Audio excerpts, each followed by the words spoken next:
So where is home? Is it in India or is it in Dubai? Growing up, this was a question I was frequently asked.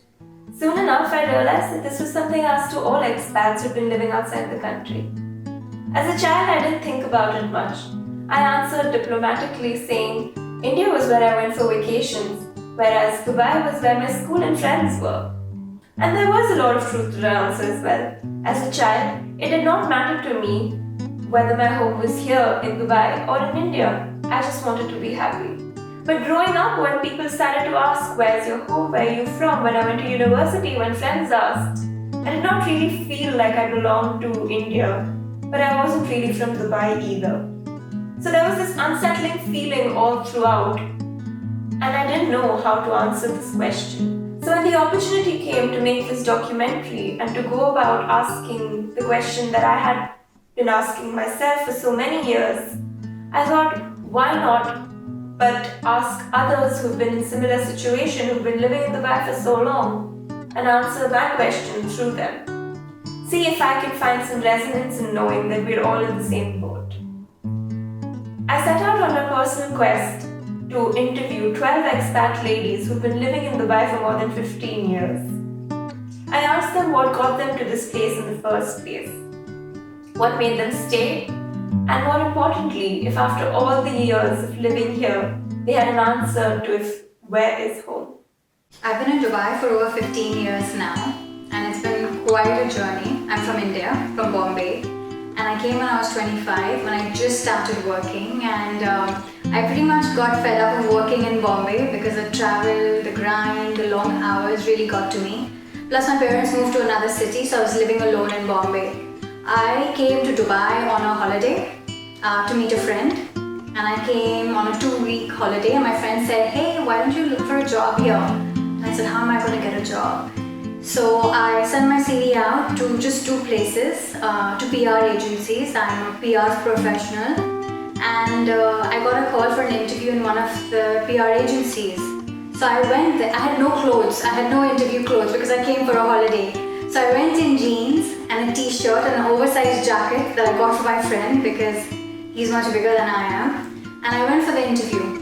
And they asked me questions, did it, I walked out, and the next day they offered me the job.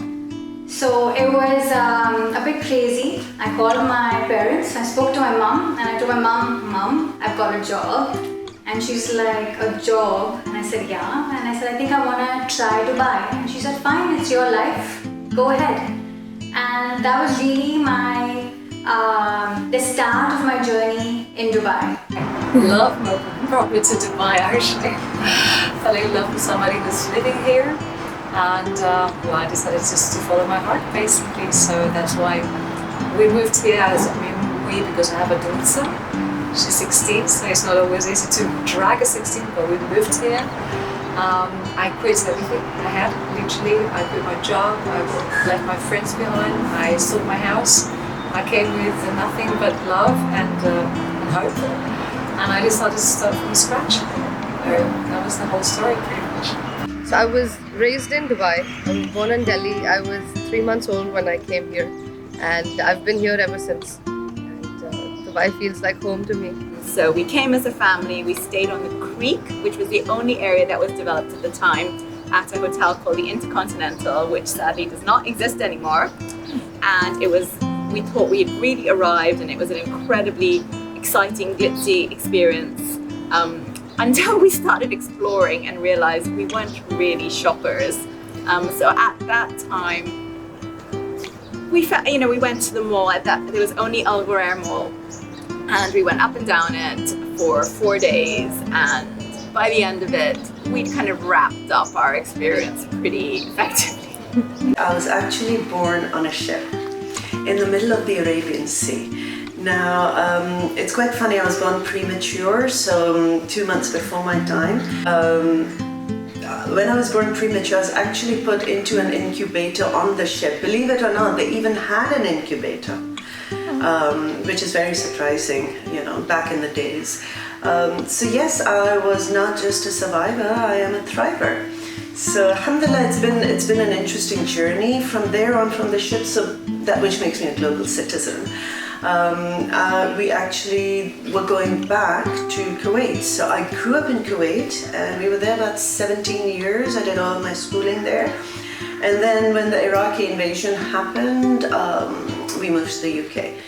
In UK, I kind of did a lot of stuff, studied a bit more, worked a little, got married, and then did a fashion design course, did a nutrition course.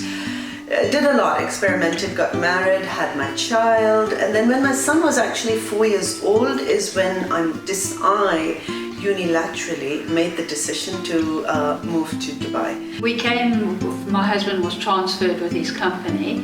He came to head up the Burj Al Arab project, and but at the same time we were coming for job opportunity, for more money. There was 50% taxation in our country, and the safety, the crime was out of control, and we had a friend shot in front of my husband and kids, and we'd been gassed in our home, and so that's probably, at the end of the day, one of the primary reasons was safety.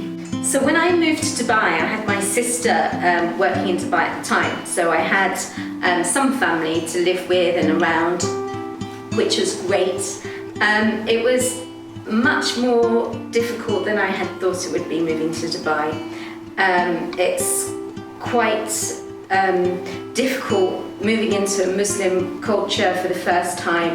I had already lived abroad in 2 European countries. But the cultural shift was quite dramatic, even for somebody who likes different cultures and travelling and moving abroad and living abroad and being an expatriate. So my folks have been here for over 40 years, I think, at this point, and I think I'm told that I moved here when I was about 3 months old. So yeah, that's a long time ago, and of course I have no recollection of that time. Well, I actually came to Dubai as a little child in 1965. Very little girl. My father used to work with a company called Cable Wireless. We went Bahrain. Well, I was born there. My parents got married there. So I'm a typical Gulf brat. When I first moved to Dubai, I was 3 years old and lived almost 60 kilometers outside of the city center. Every time we needed groceries or had friends to meet, we'd have to drive all the way to the other side of town, which was an hour away. In 2004, there wasn't much to look at when one gazed outside the car windows, and the most exciting building was the Burj Al Arab. Over the years, as I grew, I saw the city grow too. And so while the Burj Al Arab is still just as exciting for someone like me, we've had some amazing visual additions over the years. As I look back now, I realize so much of this growth is shared. There's a reason why the expat count in UAE amounts to 8.45 million people today. As the city continues to grow, more people find themselves drawn to it. Let us find out how some of our expats got their first jobs here and how the city has evolved for them since they first came here. I actually met my husband here. So funnily enough, I got my job in March of 2004, and I met my husband the very same month, and we got engaged in April of 2004, which is very random for me because I'm your typical, at that time, a girl who was telling her parents, I never want to get married, I don't want to be bogged down, I don't want all of this. And here I was. We got engaged without my parents because they were in India, and my mom runs a school and she's a very busy woman herself, but it was very small, just the 2 families. And I think he is what I stayed back for. And of course, then we built a life together, our life. So I found love in Dubai. I found new family in Dubai. And I started to grow in my job as well very quickly. In 8 months of my first job, I was headhunted by a much larger PR agency, and I got a much better position, so I moved. So I was beginning to settle into the city. So life was good, yeah. It was difficult, and as I said, there was a big motivation, which was love, and being with the person I'm in love with, now my husband. But yeah, it was a job that I had for 13 years that I loved because I really enjoyed my job, and I had no choice, I had to quit. So that was very hard. The colleagues also many years that I saw every day, and leaving them behind was also tough. I built a house in 5 years. I was very proud of it. I just made it home. So also saying goodbye to that, and actually selling, the process of selling was painful. I was showing it to the sellers, to the buyers, but at the same time I was trying to sell it because I loved the house, but it was harrowing, actually, I have to say. And as I said, moving my daughter, I was very settled, working with best friends from the teenage years. It was also a difficult step. I feel that in UAE, when I was here, I was living in Sharjah, and I think that I've grown and the country's grown with me, because we literally always tell this to people that this wasn't there before and this wasn't there after, and then when we see the metro, whether it's Burj Khalifa or whether it is just like the overall development of the country, I think we've seen it grow, because when we were here it was really nothing, and now it's so much. So we've seen this country grow, and I've grown with it. I came here about 12 years ago, I guess. En route to Hong Kong, I was supposed to take a job offer in Hong Kong, and just stopped here, and a friend of mine said that they might have a little project for me to work on, and that project snowballed and ended up being implemented. So it was a real mistake. I actually came here with a really small wheelie suitcase and 5 pairs of clothes, because I thought I'd be here for a maximum a week or so, and it all ballooned from there. So it was a complete accident how I ended up here and ended up staying here and never made it to Hong Kong. So I started a business called Baba Bhangra, which was a Bollywood dancer-sized program, and this was about 15 years ago. And it was, I reckon that we all love dancing, but we hate exercising. So back then, there was no such thing as dancer-size. So I took up some of the latest Bollywood and Arabic tracks and turned them into an exercise routine. It went completely crazy. For 6 years in Dubai, everybody came in from Al Ain, from Sharjah, from Fujairah to do the classes. Loved doing it, but while I was doing that, a lot of people lost the weight, but then they said, we don't know how to eat right, can you help us? So I did the nutrition course from the UK, and then started that journey. So my entire lifestyle coaching started from back then, and absolutely love it to this day. Well, I guess more Western people coming sort of improved my business, because being a Christmas designer, holiday decorating, in the beginning, the pool of customers, I did well from the beginning, but the pool of customers was very little, and it was predominantly American. Now my clientele is, all sorts, Australian, British, Scottish, Irish, whatever. And it was the availability of materials, and probably business was slightly easier because there were no licenses, and while technically we weren't supposed to work, they used to just say, well, anything that keeps the housewives busy and at home they were happy with. So, there were some definite challenges, and now of course we have this D license, which is so new that finally we can work legally and not worry about things, So certain things have definitely got easier, but there's always, as people ask me, there's always the good and the bad. I'm very glad we got to experience the old Dubai, but obviously this is a lot easier. So, you can get most things in the shops, and I think new expats that come here almost get kind of lulled a little bit that this is just suburbia, it's just like anywhere else. But it still isn't just like anywhere else. We are still in the Middle East, it's still a very volatile region.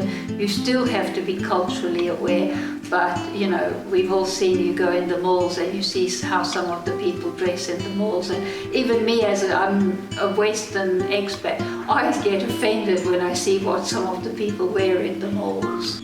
From 2005 to 2007, I was solely working as a journalist, and I was working very hard, 60, 70 hours a week, working for Time Out Dubai.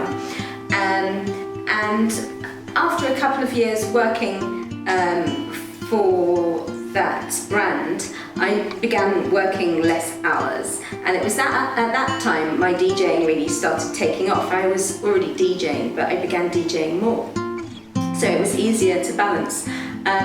And then what happened was I moved into a journalism role with someone else that was a 9-to-5 role, and that's at the time, that's when my DJing really took off, when I wasn't working 60 hours a week already. So I was then DJing from sort of 3 to 5 nights a week.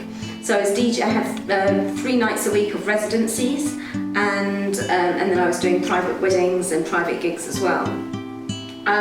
It was tiring, but I love work. I'm a workaholic, I love achieving, and my personality type is helper followed by achiever, which makes sense why I always like to have 2 big projects on the go. Firstly, I spent a lot of time in Abu Dhabi, less in Dubai. Dubai was a trek. So when we were planning to come to Dubai over a weekend, it would be planned for weeks on end.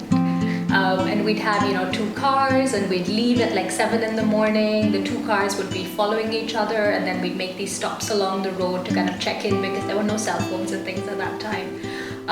Because I was a kid, I was always in the boot. So it was not a very pleasant drive, but it was exciting to spend 2.5-3 hours on the road. The first sign that we were in Dubai was the World Trade Center. So nothing existed before the World Trade Center. And if I remember correctly, the first mall was Al Horair Mall in Dera, and then it was Berjaman, or Wafi, I think, one of the 2. Abu Dhabi at the time, I don't feel like Abu Dhabi has changed much because of just the pace of things. But in terms of what the city looks like, of course it has changed. The Corniche has moved out a couple of roads, there's a lot more buildings, the islands have developed. We have Yas Island that didn't exist, Al Reem Island that didn't exist. So there are huge differences, but it still has that same sort of, chilled out vibe that Dubai was the opposite of. Dubai was a very happening city, and Abu Dhabi was a more chilled out city. I think that essence of the 2 cities still exists, but they've progressed and developed in their own ways.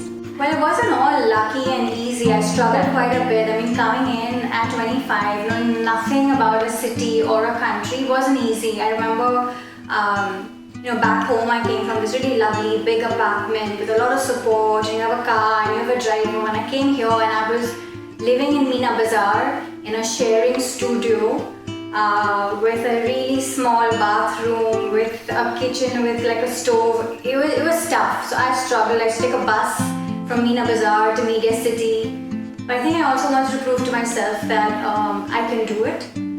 So no, it's not been all roses. There's been a bit of a struggle, but it's paid off, yeah. When I was living in Dubai in 2005 or 6 or whenever it was, and I watched the metro be built outside my balcony, and then I used to commute from Karama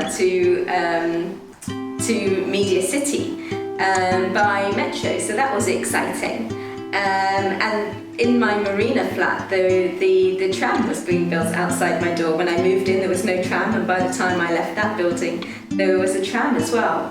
And those types of transports that type of transport makes it much easier for people to have a more diverse life.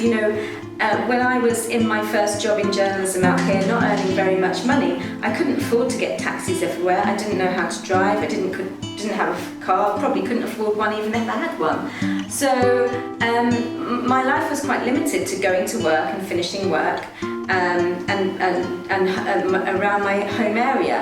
And Dubai at that time, there weren't many places where you could really walk around. There weren't many pedestrian places, which is why Dubai was quite a good place, because it's quite pedestrian friendly.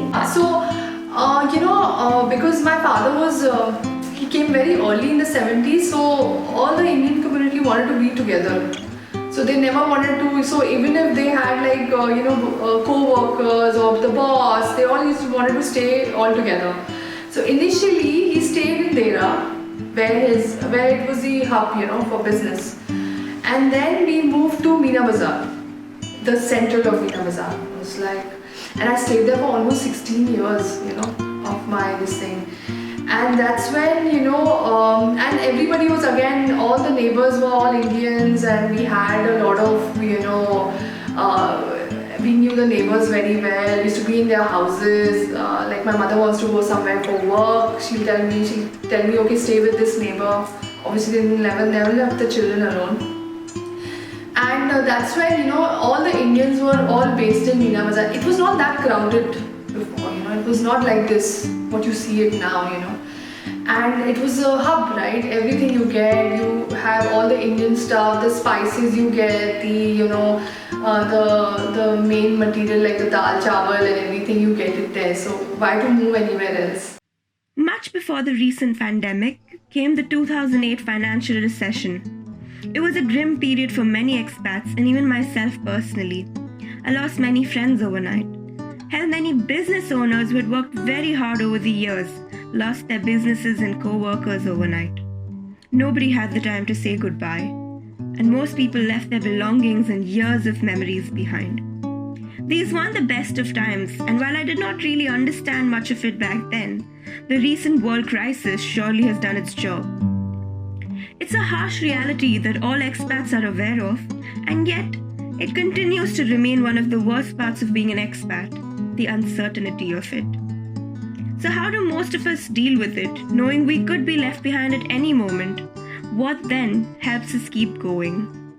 I have been lucky in Dubai, work-wise, but it's true, you are in Dubai for as long as you have a visa. I mean, I've been here 15 years. In another country, I would have had a green card or nationality. That does not happen here, unfortunately, though I wish it did. But we have been through these phases. So my husband's lost his job while I was working here, and he wasn't able to find something for 6 months. It was a difficult time for us because it meant, here when your visa gets cancelled, you get a bit of leeway, and if you don't find a job, you have to leave. So he had to leave. And we did have that debate for a long time. Oh, what do we do? It's difficult with me here and you there. But we survived that. He came back on a visit and he found a job. 6 months ago, unfortunately, I lost my job.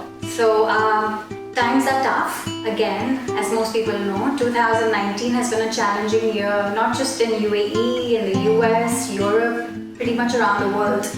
And a lot of companies have been downsizing. No one's talking about it, but it is happening. And it's been difficult. I'm not ready to go back to India just as yet. I think I love Dubai a lot. So I'm looking for a job. You're finding the market tough. But I'm hoping that we are resilient enough and we do find something eventually.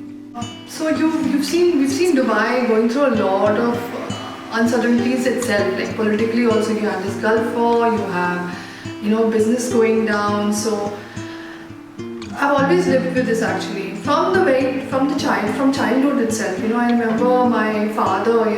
There was a time when he actually sent us back. He packed us off. And we were supposed to get admission in India, in Indore itself. And I remember my brother was very young at that time, and he actually went to the school, and they were supposed to take his test and everything. And he got outright rejected because he was playing there instead of giving the test. So then I don't know what happened to my father. My father realized that I don't think I can stay with my family. So he told us, come back, we'll see what happens. And then we'll go back. If we have to go back, we'll go all back. We all will go back together. And it also happened in the Iraq War when people were all running back home. And we were in India at that time when the Iraq War was announced. And they had so many rumors. This will happen, that will happen. The water is going to get with is going to be with a lot of oil and stuff. So, and we started stocking a lot of water, and I don't know what we did. So then my father called us up and said, listen, I know everybody's coming back home. You guys come back here and we will see what happens. We will all leave together. For me, my dad was always in business, and for him this was the place which gave him what he has today and made him what he is. So I understand the whole logic about, we're on a visa here and all of that, but I just don't know any better. I've always felt secure here, and maybe when that time will come, we'll see. But so far, we've done all of those things, that you have to buy things here for a longer residency permit and things like that. We try to secure ourselves with that. But for the last 35 years for my dad, it's going strong. And like I said, I don't know any better. This feels like home, and I think with the recent changes in laws, I think they're just becoming more and more accepting for expats to stay here, on a more permanent basis than they used to before. So if only it's gotten better, the sense of security. Of course, I understand for people with jobs and everything, it becomes a little difficult. But for me, as a person who grew up here, I always feel like a permanent resident living in Dubai. So, but of course, I understand the challenges that come with it and their worries, but I personally never have had to face them. We're not staying longer, but we've been very fortunate. My husband is of British extraction, and so we all have British passports. So that has been a saviour in so many ways. But we know Dubai is not a forever place. At one point we applied to immigrate to Australia and then sort of changed our mind about 15 years ago, and we stayed. And for my husband and I mean, he's built some of the most magnificent hotels. He's a hotel designer in Dubai, and his resume looks incredible. So that part's been really good, but we've always known. And then unfortunately this time last year he was let go from his job, lack of work. He has another one, but it made us realize that we can't put off that day forever.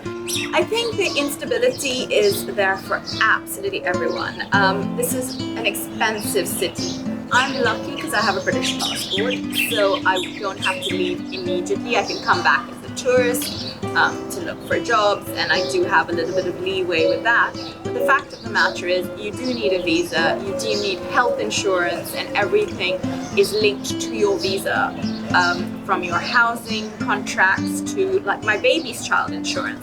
So, and this is an expensive city to live in. So absolutely, there's always the fear that you're going to lose your job, and then where are you going to go? How are you going to do next steps? But I have to say I'm luckier than most because I do have a passport for the UK. I can always go back to the UK where basics are for free. Another very pertinent question. I think a lot of us, almost 90% of us who are in jobs actually live with that fear, especially if you've got kids. So it is a very real fear, and that's why 2 years of being in this country, I decided I just wanted to stay. So I set up my own business. Yeah, so we're very tied to our work visas and our residence visas here, however we get them. Around 2009, I was made redundant from a journalism role, and it took me 6 months before I was headhunted for a new role. And during that time, I had time to travel, had time to go to the gym, I had time to, DJ and do things like that. But so you have to have savings for the rainy day here, because it is quite precarious, and you need those two. If you want to stay in the country or the region, then you do need something to fall back on should something like that happen in your work life, particularly if you're single like I am. The world's an oyster. There's opportunities everywhere. If you're open to opportunities and new experiences, they're worldwide. They're not just in the Middle East. I don't think I had that fear because I didn't know anything else other than this being my home, and I was never put in a position to have to question where am I going to live. So I've never actively had that fear, but last year when I left work, I then had to figure out how to live here on my own without work. So, because previously I used to be sponsored by my father as a single woman, that's a privilege. And then it was by the company, and then now I'm not part of this company, so business, I have had to secure my own visa. I've never really had a fear as such, but I did think about it last year to think like, if I had to leave, where would I go? And unfortunately, India is not my first choice because I've never lived there, would be getting used to a whole new life. My other option was Canada because I've lived there for 5 years, so I have immigrated to Canada. But I don't know when, if I will ever move. So I consider Abu Dhabi my home. I consider the UAE my home. I identify with everything in this place. I'm so proud of all the work and the accomplishments of the country. I'm so thankful and grateful to the leadership of the country for the amazing opportunities that it's given so many expatriates and their families. So no, I wouldn't say I was fearful. I've seen friends and families having to move, but I think when you're always thinking about when I have to move, you don't enjoy your time here. So I've just chosen to enjoy the day, and if that time comes, I'll worry about it at that point. The earliest records of expats in this country dates back to a time when the country wasn't even independent. The first people that moved here came here in search of work, in search of a better life, and to make some extra money, even before this country became independent. Interestingly, I had the good fortune of interviewing two such ladies who moved to Dubai in very trying times. They grew up in their respective countries and homelands, but they moved here at a very young age of 19 and 18 to look for jobs, to be with their family, and to move ahead. They made families here and they found and made a home here quite literally, but they're still not really from here. In such a situation, I wondered if they had the same unsettling feeling I had and I grew up with. I also went on to interview their daughters to understand the generational difference between the feelings of finding and searching for home. मैं तो 1975 में मैं 1969 में मेरे पिताजी हम 4 भाई बहन थे, मेरी माँ थी, हम लोग शिप में आए 1969 में। तब हम पिताजी हमको लेने आए थे, हम सब भाई बहनों को, और माँ का हम सबका पासपोर्ट एक ही था। एक ही पासपोर्ट में हम 4 भाई बहनों का नाम था जब हम आए थे। यहाँ आने के बाद फिर हमारे पिताजी ने हमारा पासपोर्ट अलग करवाया। तो मेरे पिताजी यहाँ आए थे यहाँ पे बिजनेस के लिए, तो यहाँ पे उनका कपड़े की दुकान थी डेरा में, तो वो जम गई अच्छी। फिर वो अकेले आए, फिर हम सबको, क्योंकि पासपोर्ट एक ही था ना, इसीलिए फिर वो हमें खुद लेने आए। अलग पासपोर्ट होता तो हम अलग अलग आ सकते थे, लेकिन उस समय शिप में हमें लेके आए, तो शिप में हमें 5 दिन लगे यहाँ पहुँचने में। 6ठे दिन हम यहाँ दुबई पहुँचे। ये मेरा फोटो है लगभग 1978 का, इसमें मैं 18 साल की हूँ। ये दुबई का ही फोटो है, अपोलो स्टूडियो। उस समय ना 1-2 ही स्टूडियो होते थे, पर ये स्टूडियो बहुत पुराना स्टूडियो, मुझे लगता है अभी भी है। और ये मैं अपने पेरेंट्स के साथ, अपनी माँ और भाई बहनों के साथ, इस समय मेरे पिताजी नहीं है हमारे साथ, गुजर गए थे। ये छोटे मेरे भाई बहन हैं, 4 अभी यहाँ पे 4 है, सबसे छोटी बहन मेरी। हम लोग नीचे बैठ के खाना खाते थे। और ये है मेरी माँ, और ये गोद में जो है ये मेरी बेटी है, Bittu Bharti. First is, okay, I was born in India, in Ahmedabad. My mom brought me here when I was almost 3 years old, in 1986. 1986?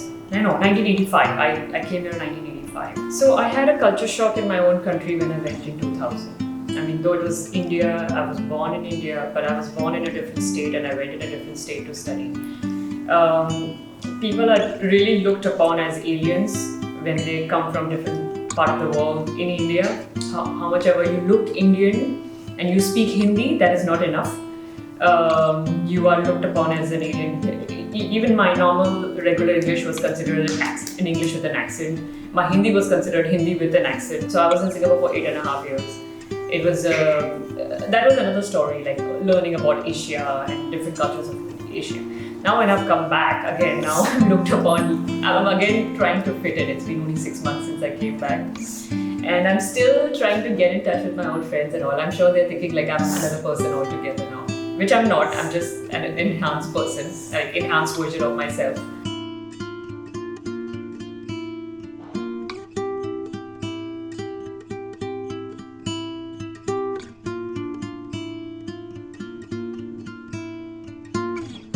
I came here when I was 24 years old, and that was 30 years ago, almost to the day.